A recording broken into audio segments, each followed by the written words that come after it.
My name is Mohit Agarwal. So today I am presenting the video on Finance Bill 2026. The Finance Bill has been presented by the Government of India on 1st February 2026. I am starting the series 1 over the personal taxation. In the Finance Bill 2026, they have made the amendment in two acts. One is the Income Tax Act 1961 and second is Income Tax Act 2025. So as of now, we are very much familiar with the concept of previous year and the assessment year. But now in the Income Tax Act 2025, the concept of tax year has been introduced.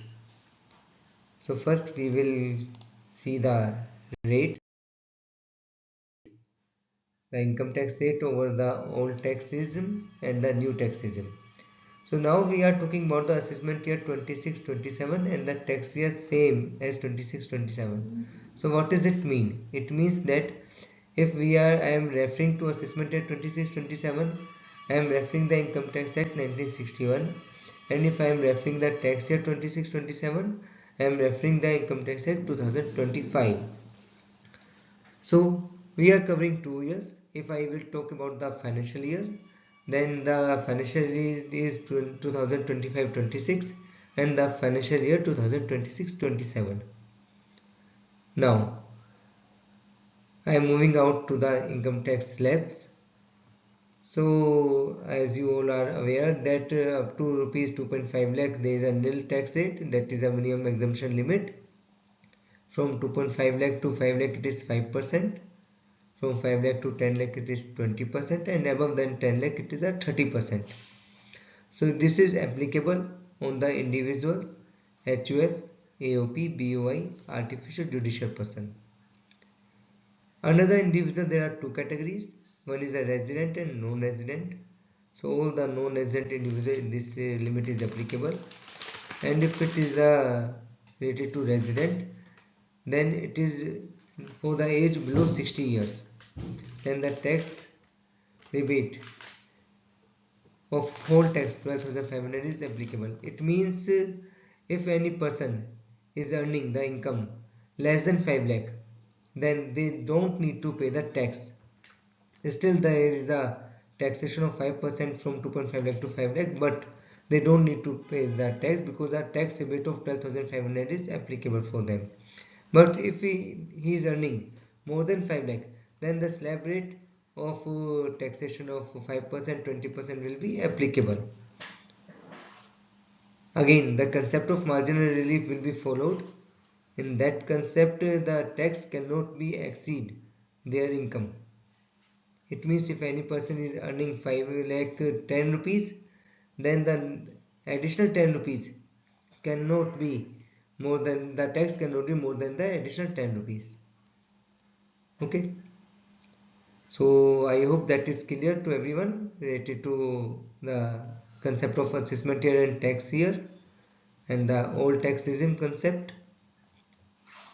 There is also one new tax regime concept we will talk about later in the video on that.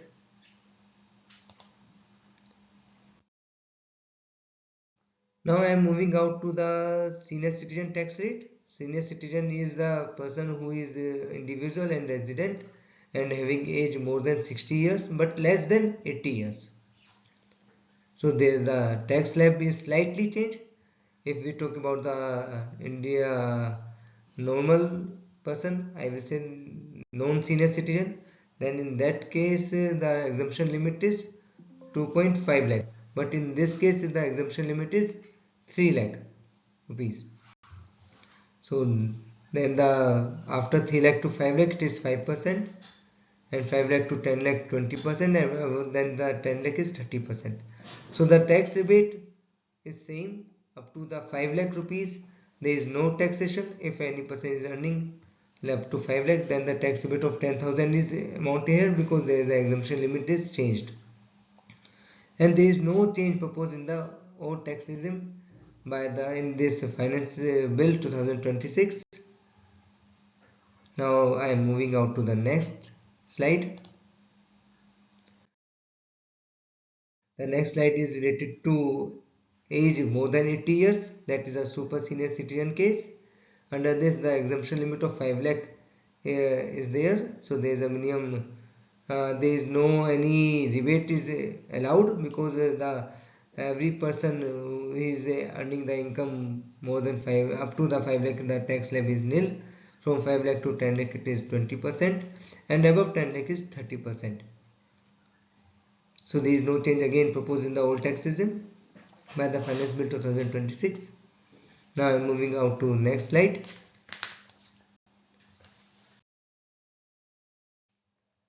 This is a new tax system. This is under section 115 BAC.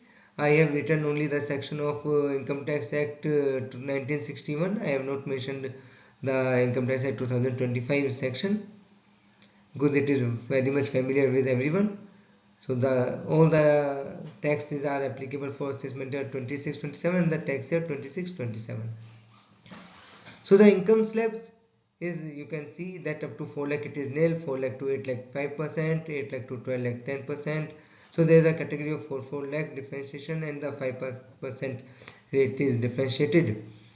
And 12 lakh to 16 lakh it is 15%, 16 lakh to 20 lakh it is 20%, 20 lakh to 24 lakh it is 25%, and more than 24 lakh it is 30%. Who is covered under this new tax system? All the individuals are covered. There is no bifurcation of resident and non-resident. There is no bifurcation of senior citizen, super senior citizen, and non-senior citizen. All can be availed in the same set of income tax rate. And the HUF, AOP, BOI, and artificial judicial person. There is also the tax rebate, I believe. Yeah. So there is also a tax rebate of 12 lakh, that up to 12 lakh they will not need to pay any tax. Now I am moving to this slide of surcharge.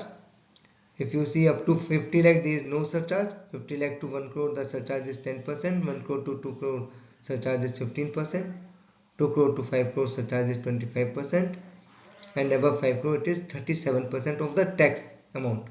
So it is both applicable under the old regime and the new regime, under the assessment year 26-27 and the tax year 26-27. So you can see that there is no any change in the income tax rate under old regime and new regime, and now the tax year 26-27 also there is no any change in the income tax rate and the surcharge also. So who are all are covered? There is the individual, HUF, AOP, BOI, artificial judicial person. There is one important point to note, that under the new tax regime, having maximum surcharge at 25% over tax. So if you are availing the old tax regime, then and availing the income above the 5 CR, then you have to pay the 37% surcharge over the tax. But if you are availing the new tax regime, then still the income above 5 CR, then you have to pay the surcharge only the up to 25% over the tax. So that's again a benefit of new tax regime. Then if you are earning the dividend income or the capital gain income, then they only having the maximum surcharge only the 15% over the tax. And if you are having there is any AOP that only contain the members of companies, in that case again maximum surcharge is 15% over the tax. Health and education cess will be levied in all the cases, that whether there is a surcharge or not, that will be the 4% over the tax and surcharge, and there is no change has been proposed in that. I hope the video is good for you. It will give the benefits, and I will give the next video for next series. So you can follow my YouTube handle at compliance.solution. You can subscribe, like and share, and we will share the next video on series 2 over the corporate taxation also, and more give the more insight. If you want any other if you have any comments or have any questions, you can also write over the comment box. Thank you. Thanks a lot.